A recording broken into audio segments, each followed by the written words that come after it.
मुझे नमन करने का सौभाग्य प्राप्त हो रहा है। इस अवसर पर कासगंज वासियों को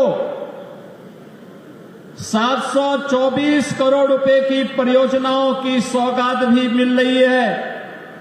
इसके लिए कासगंज के जनप्रतिनिधियों को हृदय से धन्यवाद देते हुए यहां की जनता जनार्दन का मैं अभिनंदन करता हूं, उनका स्वागत करता हूं। बहनों और भाइयों, मैं बधाई देता हूं कासगंज वासियों को कि आज इतनी परियोजनाएं आपको प्राप्त हो रही हैं।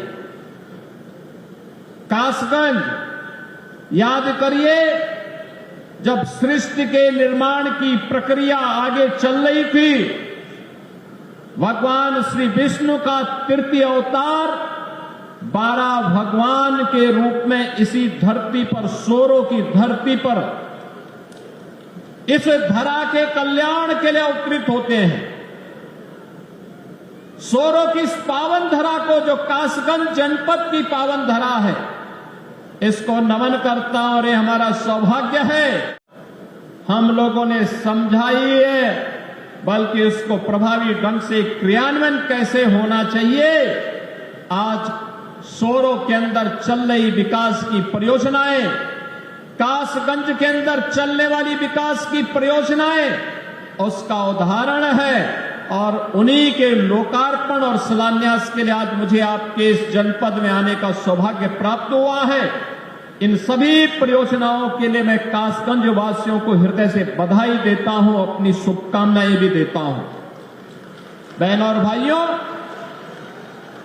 यूनिफॉर्म की क्या कीमत होती है और उसका क्या महत्व होता है, आपने अभी ऑपरेशन सिंदूर के माध्यम से पाकिस्तान की कमर को तोड़ने वाले भारत माता के बहादुर जवानों के शौर्य के माध्यम से देखा होगा।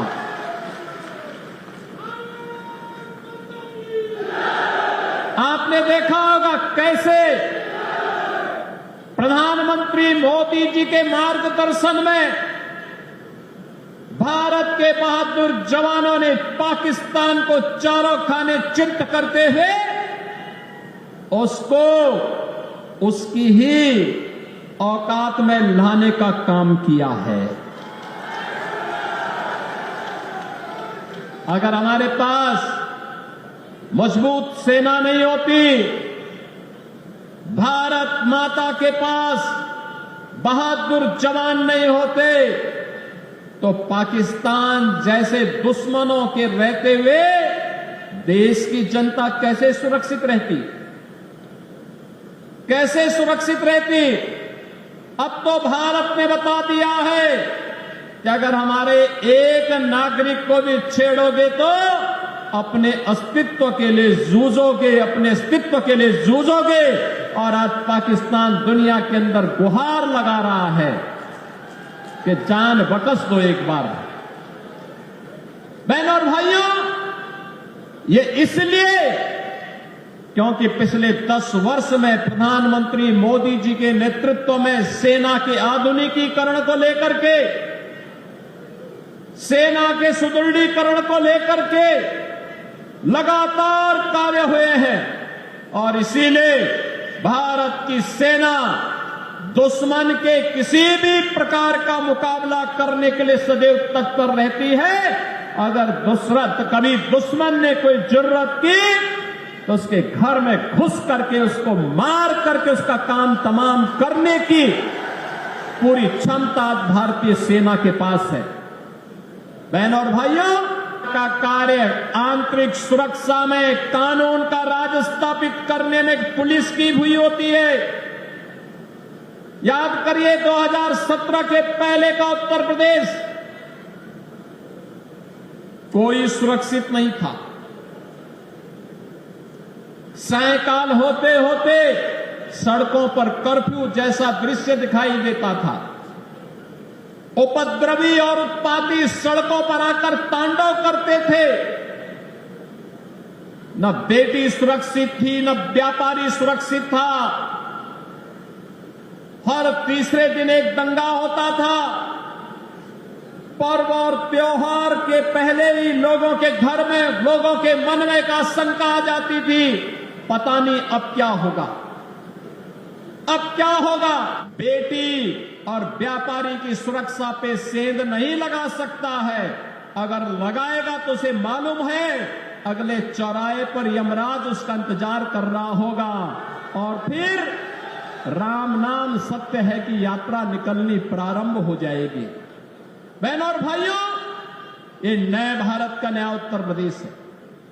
आज मुझे 191 करोड़ रुपए की लागत से बने हुए कासगंज के अत्याधुनिक पुलिस लाइन के लोकार्पण का अवसर भी प्राप्त हो रहा है। ये लोकार्पण केवल एक पुलिस के लिए नहीं,